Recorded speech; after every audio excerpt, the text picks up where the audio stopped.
Shalom, damai di hati.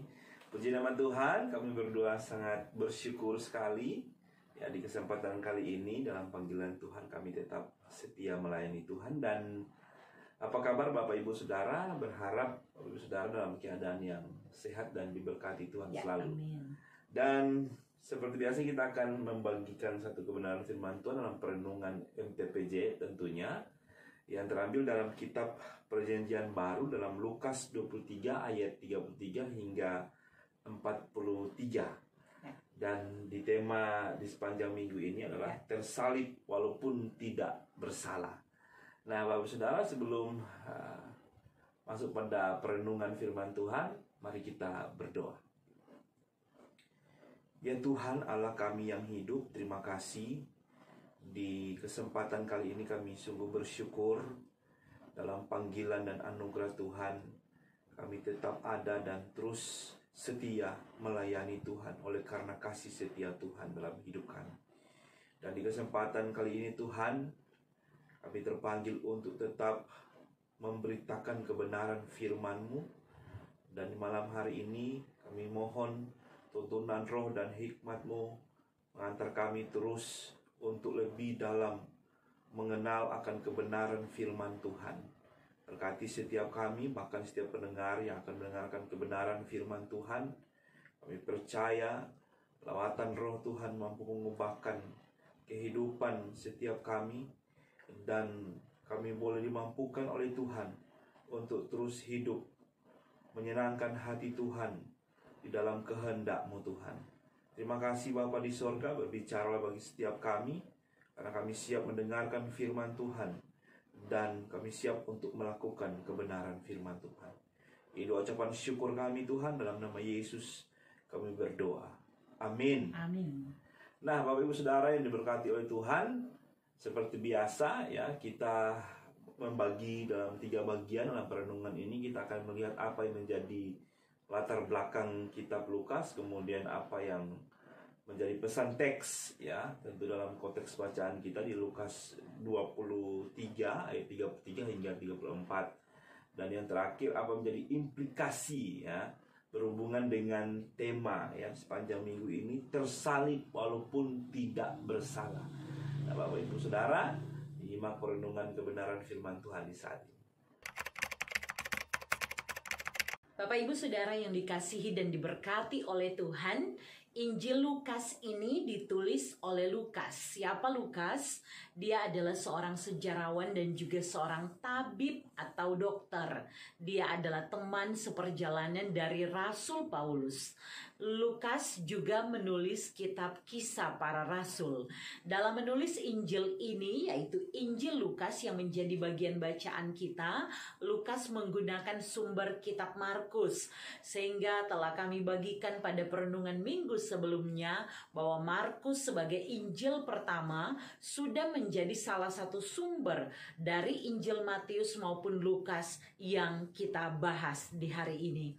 Bapak Ibu Saudara, Lukas dalam pertolongan Roh Kudus menulis Injil Lukas pada tahun 60 sampai 70 Masehi dan menulis dengan tujuan yang sama seperti Kisah Para Rasul, yaitu kepada Theophilus. Jelas dapat ditemukan di pasal 1 ayat 1 siapa dan apa makna pemakaian Theophilus sebagai tujuan penulisan kitab ini, yang dapat juga disaksikan pada video-video kami sebelumnya yang banyak bicara tentang tulisan Dr. Lukas. Salah satu pendapat menyebut bahwa Theophilus adalah orang terpandang di masa itu. Ini nampak dari sapaan yang mulia sebagai gelar yang diberikan kepada wali negeri orang Roma di Yudea.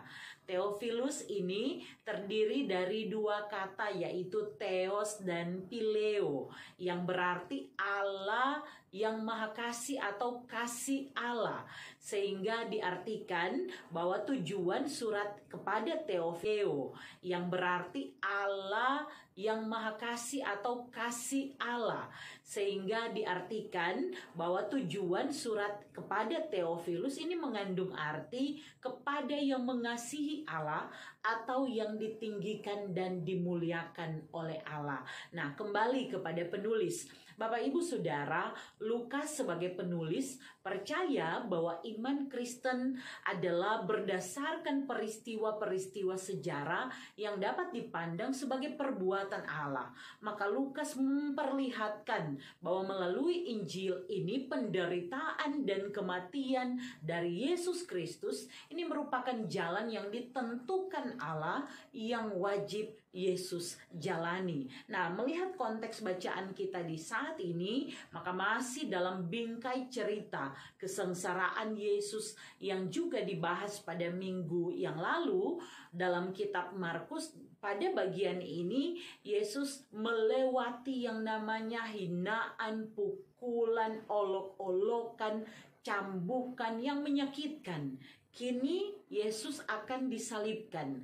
Nah, bagian bacaan hari ini oleh Lembaga Alkitab Indonesia diberikan judul Yesus disalibkan.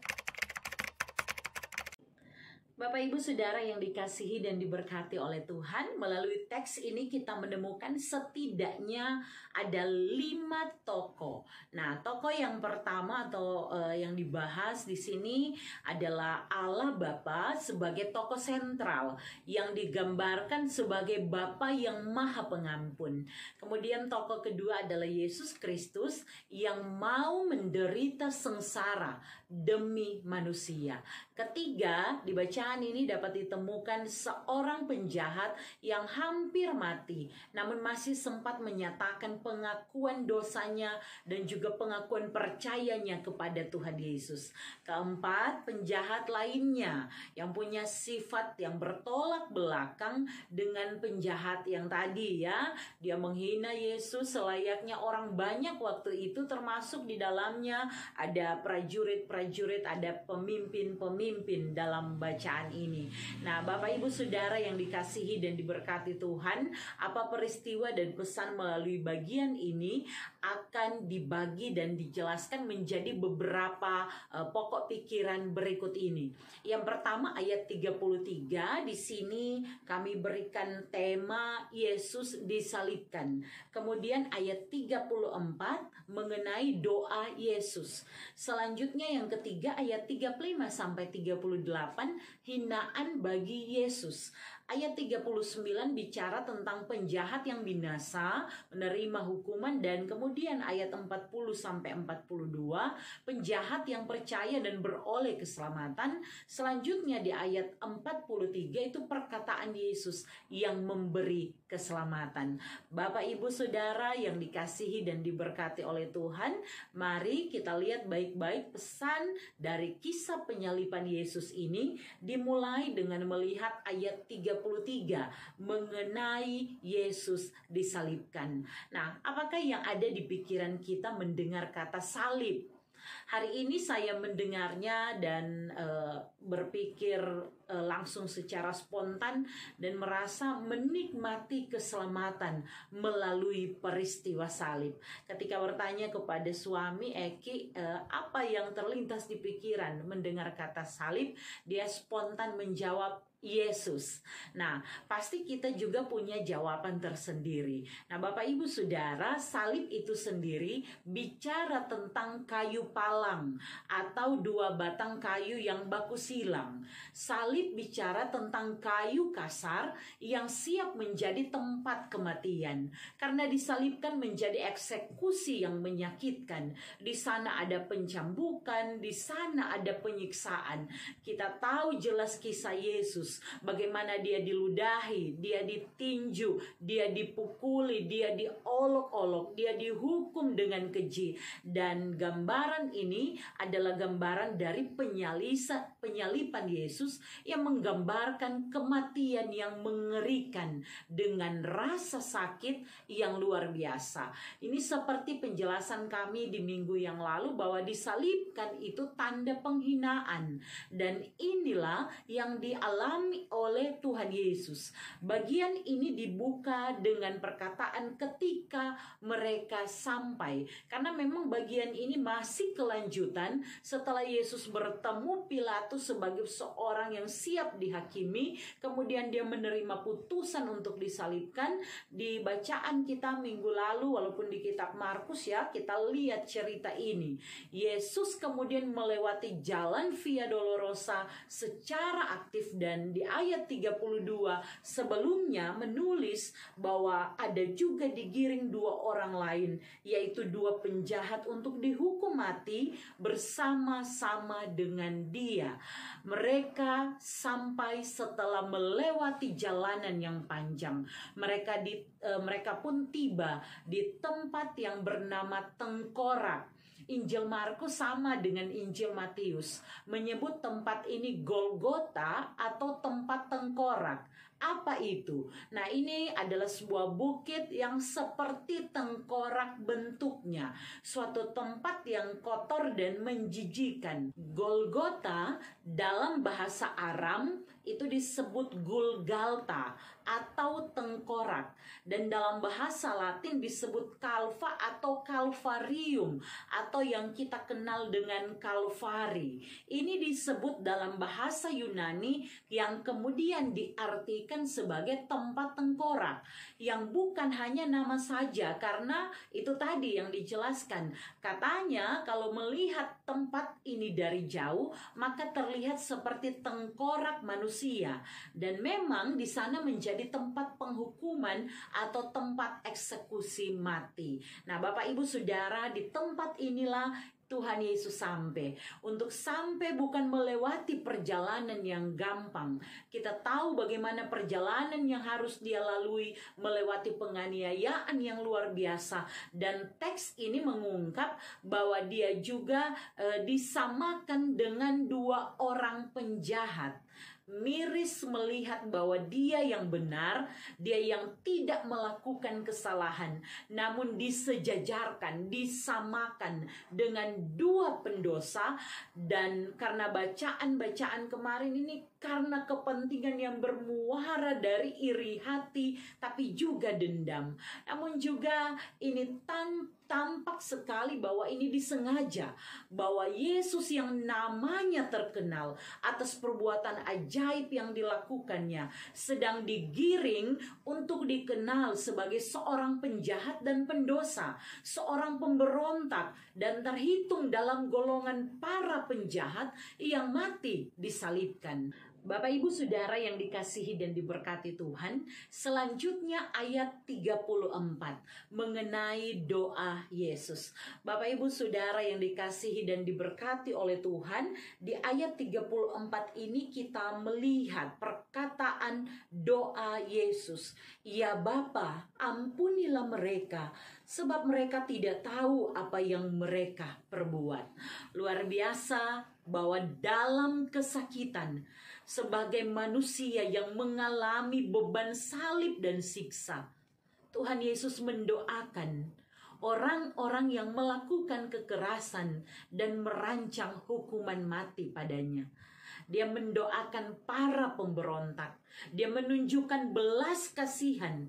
Dia menunjukkan pengampunan Bapa yang sebenarnya ini berlaku bagi seluruh manusia.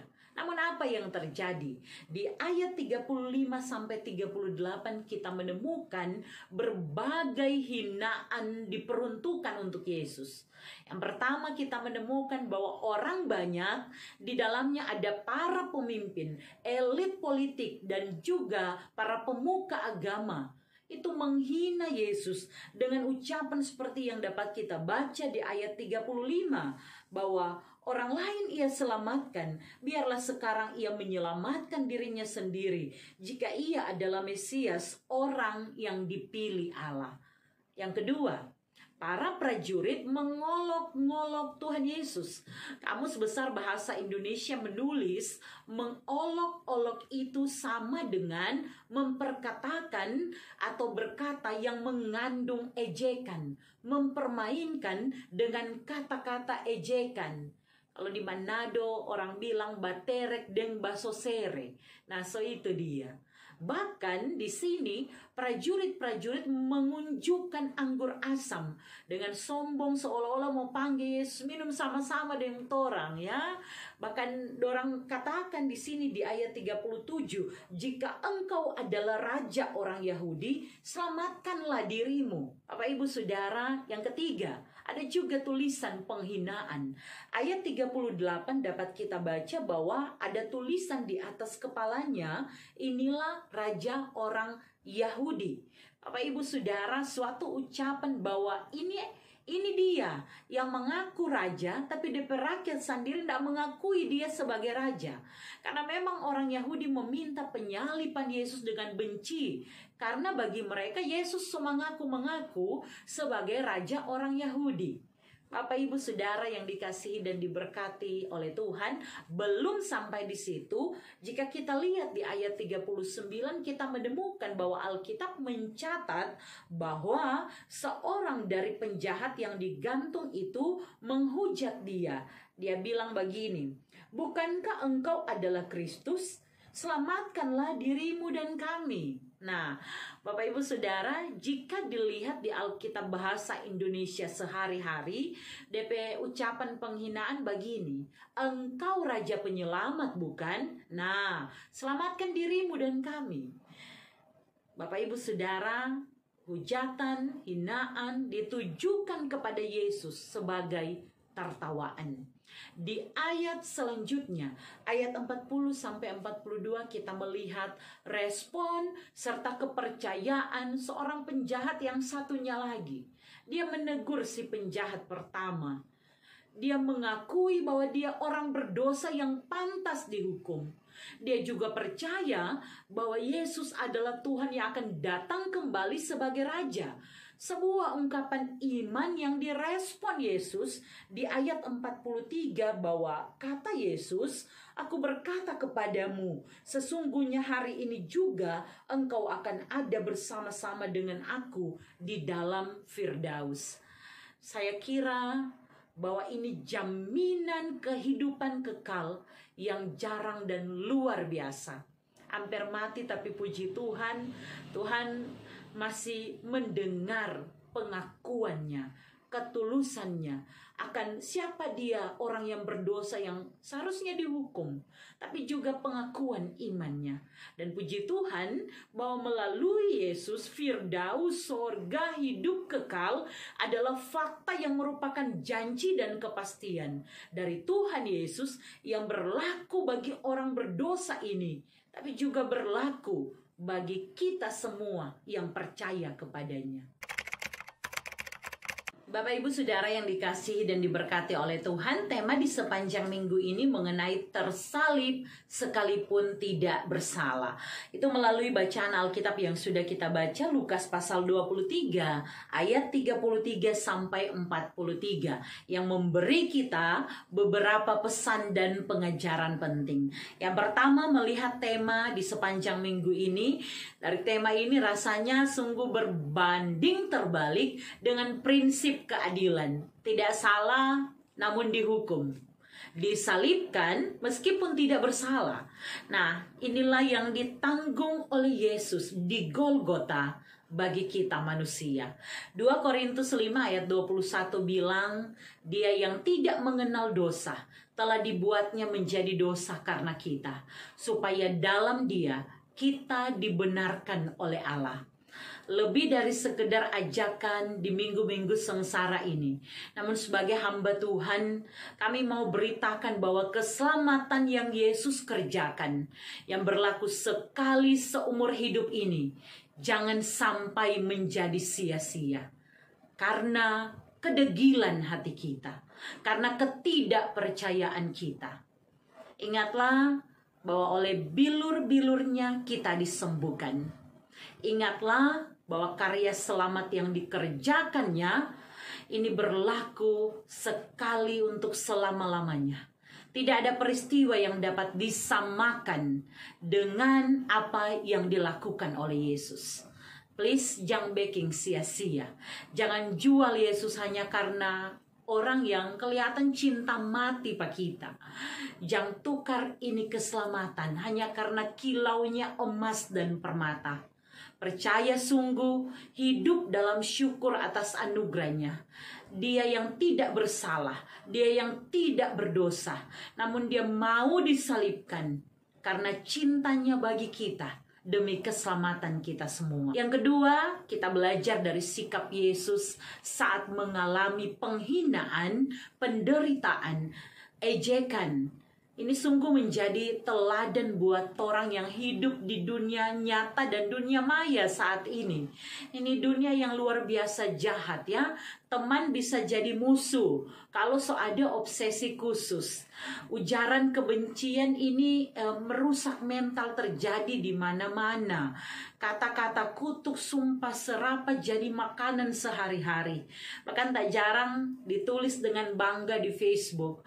Entah itu buat yang tanpa nama, entah tulis coba gitu, atau justru kata-kata yang tidak membangun ya, tidak membawa berkat ditujukan kepada suami, kepada istri, kepada anak-anak, kepada orang tua, kepada pemimpin karena ketidakpuasan atau keinginan yang tidak terpenuhi.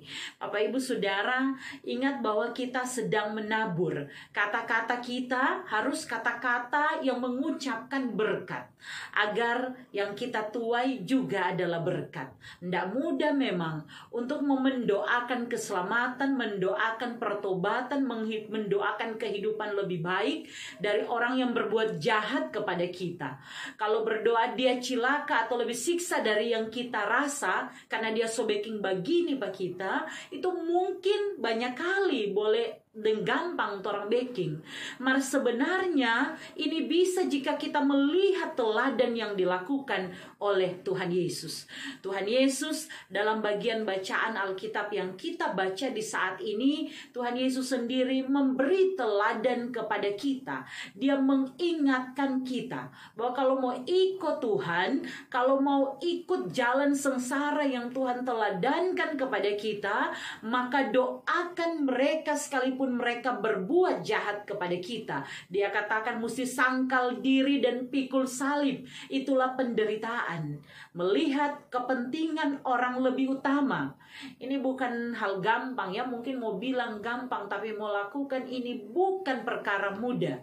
Karena mengutamakan kepentingan orang rasanya makin sulit saat ini.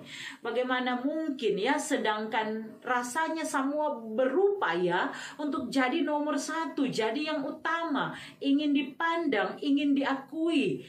Kalau ada yang tidak suka, maka yang ada dia pasti orang yang berseberangan dengan kita. Kalau ada yang menjelek-jelekan kita di muka ataupun di belakang, yang melukai kita, bagaimana kita berespon? Patokannya meneladani Tuhan Yesus.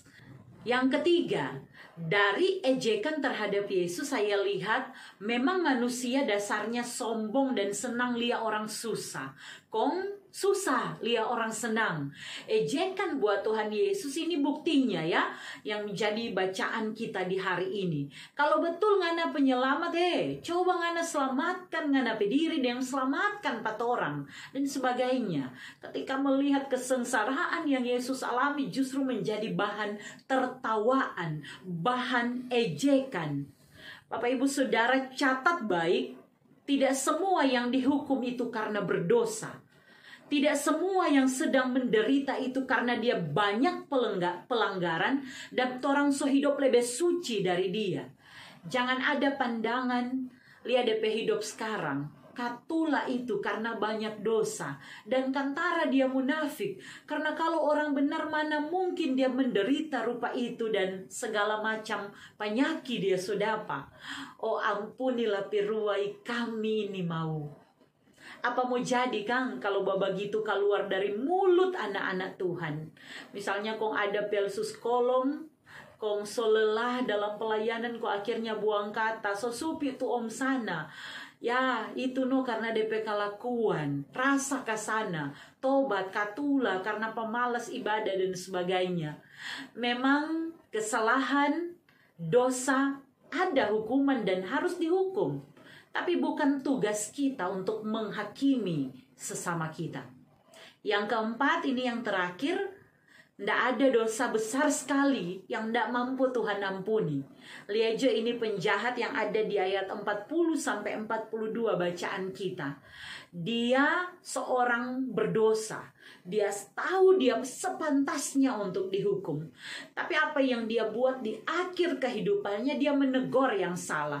Dia bertobat sungguh-sungguh. Dia mengakui dan percaya dan mau beriman kepada Tuhan Yesus. Dia bilang Tuhan Yesus itu dalam pengakuannya adalah Raja yang akan datang kembali. Dan karena itu dia percaya bahwa dengan Tuhan Yesus dia akan selamat. Tuhan pun janjikan Firdaus kepada orang ini. Bapak Ibu Saudara, tidak semua orang bisa sama persis dengan orang ini memang. So dekat-dekat mau mati, kong tahu. Kon di akhirnya baru bakuriki jo mau bertobat minta ampun Pak Tuhan. Karena itu bagi kita semua selagi saat ini orang masih dengar tuh lonceng gereja, mari jo beribadah bersekutu dengan hati yang rindu kepada Tuhan. Jangan kaget nanti orang sotoki akan lonceng Pak orang. Selagi masih bisa berjalan, selagi masih punya suara untuk memuji Tuhan, jangan lelah untuk pergi menceritakan, memberitakan Injil kepada siapapun yang ada di sekitar kita, kepada keluarga, kepada orang-orang di sekitar kita, tapi juga kepada mereka yang belum mendengar tentang Tuhan Yesus. Sekali lagi, mari kita hidup untuk berbuah bagi banyak orang. Tuhan Yesus yang punya langit dan bumi. Dia yang menjamin rumah kekal di sana. Dia yang menjamin ada Firdaus yang masih muat for torang. Orang beriman jangan goyah hanya karena ada masalah yang datang. Sebaliknya, semakin banyak masalah, pergumulan, dihina, diejek, mengalami penganiayaan sekalipun, jangan goyah, tetap kuat di dalam iman kepada Tuhan. Tuhan Yesus nyawa yang salah sih dia dihukum. Bagaimana dengan orang yang banyak salah? Hukuman itu bisa saja ya di sini orang alami, tapi bersyukur kepada Tuhan karena Tuhan masih mau menegur kita untuk kembali kepada jalan keselamatan. Dan kalau saat ini masih ada pergumulan dan tantangan, saling mendoakan, baku dukung. Nggak usah baku hakimi, tetapi mari dengan kesadaran diri masing-masing untuk kembali kepada Tuhan. Tuhan Yesus memberkati. Nah, Bapak Ibu Saudara yang diberkati oleh Tuhan, adalah perenungan firman Tuhan yang dapat kami sampaikan. Ya, kami meyakini dan percaya bahwa lewat perenungan firman Tuhan ini Bapak Ibu Saudara diberkati oleh Tuhan. Dan kita harus berpisah ya, kita akan berjumpa di minggu depan. Dan sebelum itu silakan untuk menutup kita dalam doa. Bapak Ibu Saudara, mari kita berdoa. Bapa, di dalam nama Tuhan Yesus, kami sungguh mengucap syukur buat kebaikan-Mu dalam hidup kami. Kalau saat ini kami boleh membagi kebenaran firman-Mu, kami percaya atas kehendak-Mu Tuhan. Maka setiap kami, masing-masing kami, dalam tuntunan Roh Kudus Tuhan akan diberi kemampuan untuk melakukan kehendak Tuhan. Kami menyadari tidak mudah ada di waktu sekarang ini, namun sebagaimana Engkau memberi teladan dalam kesetiaan-Mu, Engkau Allah yang menunjukkan belas kasihan-Mu, menjadi sama seperti manusia, mau mati disalibkan. Engkau yang mengalami sengsara dan derita karena kami. Maka kami sungguh percaya Tuhan, di tengah setiap pergumulan tantangan kami, di setiap sakit penyakit kami, ada jaminan kesembuhan, pemulihan, ada jaminan untuk memperoleh sukacita dan pengharapan di dalam Tuhan. Karena Engkau Allah yang datang ke dalam dunia, Engkau Tuhan juru selamat kami, dan karena itu kami sungguh percaya bahwa di dalam Engkau hidup kami terjamin, dan dalam Engkau ada kehidupan yang kekal. Terima kasih Tuhan, kami selesai berbicara dalam kesempatan saat ini, namun kami sungguh percaya Roh Kudus tidak pernah henti bekerja di dalam kehidupan kami. Ajar kami setia taat kepadamu, dan ajar kami hidup menyenangkan hatimu Tuhan. Dalam nama Tuhan Yesus kami berdoa. Amin. Amin. Dan pada akhirnya sampai jumpa. Tuhan Yesus memberkati.